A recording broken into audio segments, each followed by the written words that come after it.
लोकसभा निवडणुकीच्या 4 टप्प्यातील मतदान पूर्ण झालं असून 5व्या टप्प्यातील मतदान 20 मे रोजी होणार आहे आणि यासाठी आपण पाहतोय 5वा टप्पा हा संपूर्ण महत्त्वाचा आहे, कारण यामध्ये मुंबईतील मतदान होणार आहे. मुंबईची 6 जागेसाठी मतदान होणार आहे. मात्र गेल्या काही दिवसांपासून अशा तक्रारी समोर येत आहेत, त्या म्हणजे मतदारांना स्लिप मिळालेला नाहीये. शिवाय नवीन मतदार सुद्धा मोठ्या संख्येने यंदाच्या निवडणुकीला मतदान करणार आहेत. त्यामुळे कशा प्रकारे खबरदारी घेतली जाते या संदर्भामध्ये आपण दक्षिण मध्य मुंबईचे सहाय्यक निवडणूक निर्णय अधिकारी प्रशांत पानवेकर आपल्या सोबत आहेत, त्यांच्याशी आपण बातचीत करणार आहोत. नमस्कार सर, माय महानगरच्या या एपिसोडमध्ये आपलं स्वागत आहे. गेल्या काही दिवसांपासून पाहतोय की स्लिप न मिळालेल्याच्या म्हणजे वोटिंग स्लिप न मिळालेल्याच्या तक्रारी समोर येत आहेत. मात्र या मतदारसंघामध्ये, या लोकसभा मतदारसंघामध्ये कशा प्रकारे तयारी होते? वोटर आयडेंटिफिकेशन जी स्लिप आहे, वोटर इन्फॉर्मेशन स्लिप आपण जसं म्हणतो, त्या चिठ्ठ्या ज्या आहेत त्या आपल्याला पुरेशा वेळेआधी मिळालेल्या आहेत. त्या आपण सर्व आपला जो मतदारसंघ आहे त्या सर्व मतदारसंघामध्ये आपले जे BLO आहेत त्या BLOच्या मार्फत आपण ते वाटलेली आहेत. जिथे जिथं काही मतदार आढळून आले नाहीत किंवा काय, त्यांना पुन्हा त्यांच्या घरी भेट देऊन पुन्हा त्यांना मतदार स्लिप देण्यात आलेली आहे. आपल्या मतदानात स्लिपचं जे वाटप आहे ते खूप चांगल्या पद्धतीने झालेलं आहे. सर्वांना मतदार ज्या चिठ्ठ्या आहेत त्या मिळालेल्या आहेत. यावेळेच्या मतदार चिठ्ठ्या ज्या आहेत ते फार इन्फॉर्मेटिव्ह आहेत. त्या मतदार चिठ्ठ्यांवरती त्या मतदान केंद्राचा क्रमांक, त्याचं लोकेशन, त्याचं नाव, त्याचा मतदार यादीतला अनुक्रमांक जे आहे, ह्या सगळ्या इन्फॉर्मेशन त्यांना त्याच्यात दिलेल्या आहेत. त्याच्या मागे मतदान केंद्राचा मॅप सुद्धा त्यांना त्याच्यात देण्यात आलेला आहे. नक्कीच, पण ज्या प्रकारे प्रश्न समोर येतोय तो म्हणजे ज्यांना स्लिप मिळाली नाहीये, ज्यांना माहिती नाहीये, तर अशांसाठी निवडणुकीच्या म्हणजे इलेक्शनच्या दिवशी काही करणं मदत केली जाणार आहे का? ज्यांना समजा एखाद्याला कोणाला अशी वोटर इन्फॉर्मेशन स्लिप मिळालेली नसेल तर त्याला ऑनलाईन सुद्धा वोटर सर्च जे आहे त्या वोटर सर्चचा वापर करून त्याला त्याचं नाव शोधता येईल. आपलं जे मतदान केंद्र आहे त्या मतदान केंद्राच्या बाहेर आपलं voter facilitation centre, voter helpline centre आपण तिथे सेटअप केलेलं आहे. तिथं आपले BLO त्यांच्या अल्फाबेटिकल याद्या, मतदार याद्या घेऊन थांबणार आहेत. तिथं जाऊन त्याला तिथे इन्क्वायरी केल्याच्या नंतर त्याला त्याचं नाव जे आहे ते नाव शोधण्यामध्ये आणि त्याला त्याचं जे अनुक्रमांक आहे तो शोधून आपले BLO जे आहेत, मतदान केंद्रस्तरीय अधिकारी, ते त्याला तिथं देतील. नक्कीच सर, गेल्या काही दिवसांपासून अनेक व्हिडिओ समोर येतात, बातम्या समोर येतात, ज्यामध्ये आपण पाहतोय की मतदार जे आहेत ते EVM मशीन समोर जाऊन फोटो काढतायत, व्हिडिओ काढतायत, जेणेकरून अनेक वादविवाद सुद्धा घडले. त्याची खबरदारी म्हणून पुण्यामध्ये 100 मीटर परिसरामध्ये जो आहे तो मोबाईल अलाउड केला जाणार नाही, याची माहिती नव्या मतदारांना जी आहे ती मिळालेली नाहीये. आपण कशी खबरदारी घेतली आहे? ओके, नक्कीच. जो नियम आहे की 100 मीटरच्या आतमध्ये कोणतीही इलेक्ट्रॉनिक जे यंत्र आहे ते घेऊन जाता येत नाही, ज्याच्यामध्ये मोबाईल, टॅबलेट, तुमचं इलेक्ट्रॉनिक घड्याळ, या सगळ्या गोष्टी आल्या. याच्यासाठी जे मतदार आहेत त्यांना ऑलरेडी माहिती आहे की याच्या आधी मुंबईमध्ये ह्या पद्धती वापरल्या गेल्या की 100 मीटरच्या आतमध्ये मोबाईल अलाउड नसतो, मोबाईल नेता येत नाही.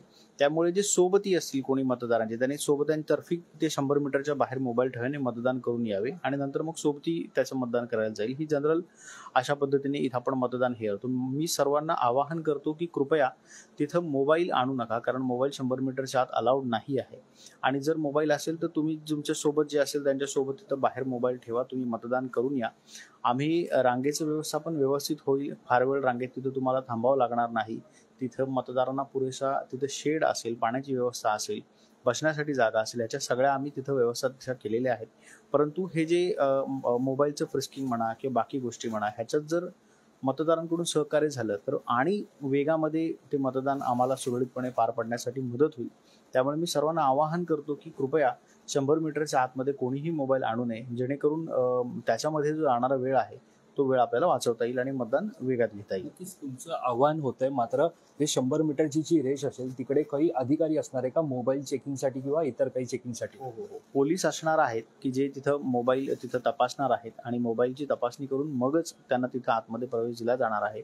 त्यामुळे तिथं फ्रिस्किंग होणार आहे. साधारणतः पहिल्या 4 टप्प्यामध्ये आपण पाहतोय सकाळी 7ला सुरू झालेलं मतदान 6 वाजेपर्यंत वेळ होती. काही ठिकाणी एक्सपांड केलं होतं, लाईट गेलेली असेल किंवा EVM मशीनमध्ये काही बिघाड झाला होता. त्यामुळे आता या ठिकाणी कशी तयारी केली जाते? नाही, सर्व ठिकाणी मतदानाचा जो वेळ आहे ही मतदानाची वेळ समानच आहे. आपल्याकडे सुद्धा सकाळी 7 वाजता मतदान सुरू होईल आणि संध्याकाळी 6 वाजेपर्यंत आहे ते मतदान जे चालणार आहे.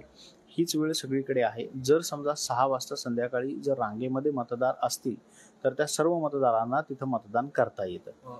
नक्कीच माझा आता एक शेवटचा प्रश्न आहे. गेल्या काही दिवसांपासून विरोधक जे ते राजकीय विरोधक आपण पाहतोय, ज्यामध्ये बोटाला शाई लावल्याचं प्रकरण अगोदरच लावतात, त्यामुळे असं बातम्या समोर येतात.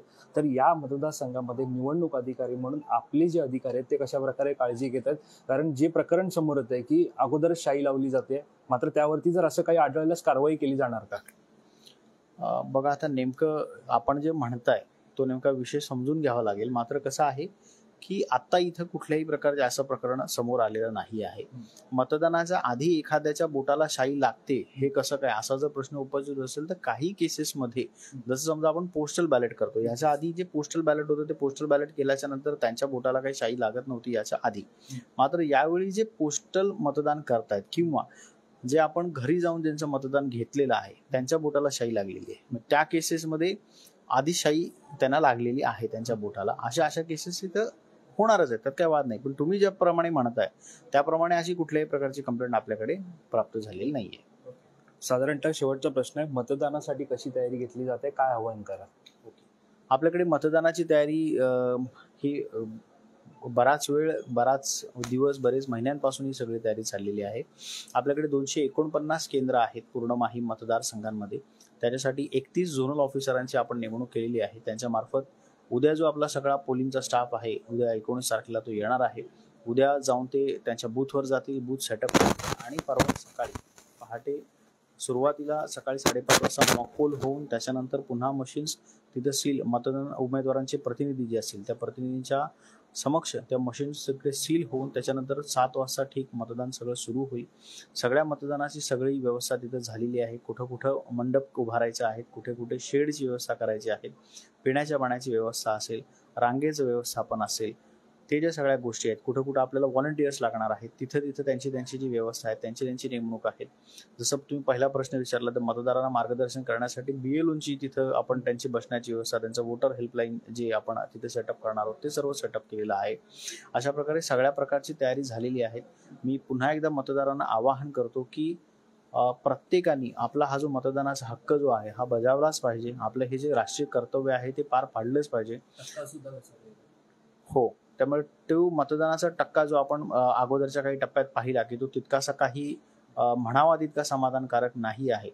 तर मी सर्व मुंबईकरांना आवाहन करतो की बाबा मुंबई हे नेहमीच आपल्या चांगल्या कर्तव्याला जागरूक असलेली अशी मुंबई आहे. सर्वांना आवाहन करतो की त्यांनी त्यांचा मतदानाचा हक्क बजावा.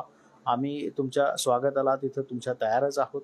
तुम्ही येऊन तुमचं अमूल्य मत जे आहे ते मत तुम्ही तिथं द्यावं आणि आपलं कर्तव्य बजावावं असं मी सर्वांना आवाहन करतो. धन्यवाद सर आमच्याशी बातचीत केल्या संदर्भात. तर हे होते सहाय्यक निवडणूक निर्णय अधिकारी दक्षिण मध्य मुंबई लोकसभा मतदारसंघाचे प्रशांत पानवेकर. तर आपण पाहतोय की गेल्या काही दिवसांपासून अनेक घटना समोर येतात, ज्यामध्ये मोबाईलमध्ये व्हिडिओ समोर येतात, EVM मशीन समोरचे, त्यानंतर अनेकांना स्लिप न मिळाल्याच्या तक्रारी सुद्धा समोर आल्यात. मात्र दक्षिण मध्य मुंबई लोकसभा मतदारसंघातली या सगळ्या प्रश्नांवरती कशी तयारी झालेली आहे, कशी परिस्थिती आहे, या संदर्भातील सर्व माहिती आता आपण जाणून घेतली. या संदर्भातील अधिक माहिती जाणून घेण्यासाठी तुम्ही MyMahanagar.com लॉग इन करा. कॅमेरा पर्सन अवधेश कोरीसह मी वैभव पाटील, मुंबई.